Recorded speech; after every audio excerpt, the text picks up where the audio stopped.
There are cameras that sell well, and then there are cameras that quietly define an entire generation. Cameras that don't just take great photos, but rewrite what photographers and filmmakers expect from a normal, full-frame body. And for the past few years, Sony's A7R series has been exactly that, an almost unfair blend of insane resolution, professional autofocus, and real hybrid video power. But now, in 2026, one question is starting to take over the internet. Is the Sony A7R VI finally coming? Because if the rumors are true, Sony might be preparing the biggest upgrade the A7R line has ever seen. Not a small refresh, not a safe update, but a dramatic leap that could change what high-resolution camera means in the modern era. Welcome to my channel Tech Launch. Subscribe my channel and click on the bell icon for the new tech updates. And today I'm going to break it all down. What we know, what the most credible rumor sources are expecting, what features actually make sense, what photographers and creators are begging Sony to fix, and why the A7R VI could become the most important Sony camera release of the decade.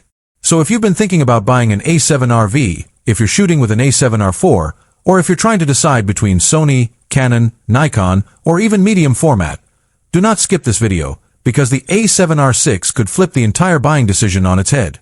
Let's start with the harsh truth. The A7R V is already a masterpiece.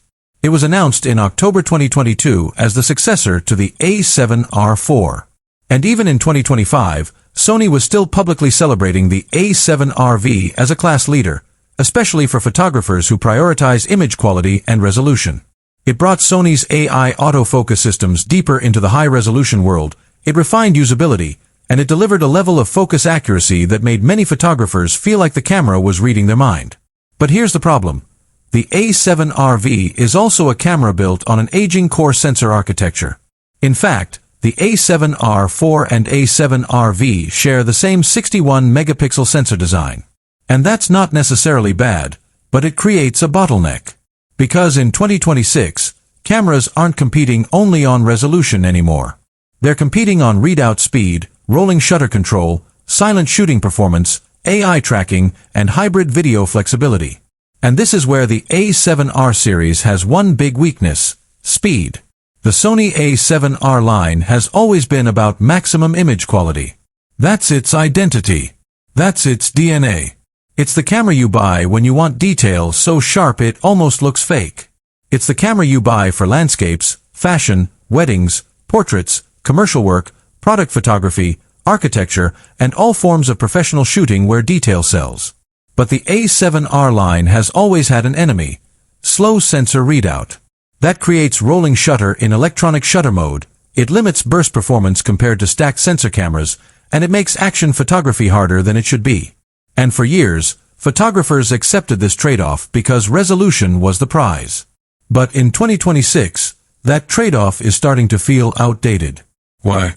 Because Sony itself has now proven it can deliver faster sensor tech in more accessible cameras.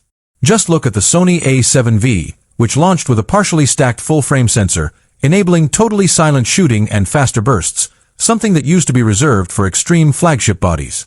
So naturally, photographers look at that and say, if Sony can do a partially stacked midline camera, then what happens when Sony brings that to the A7R VI?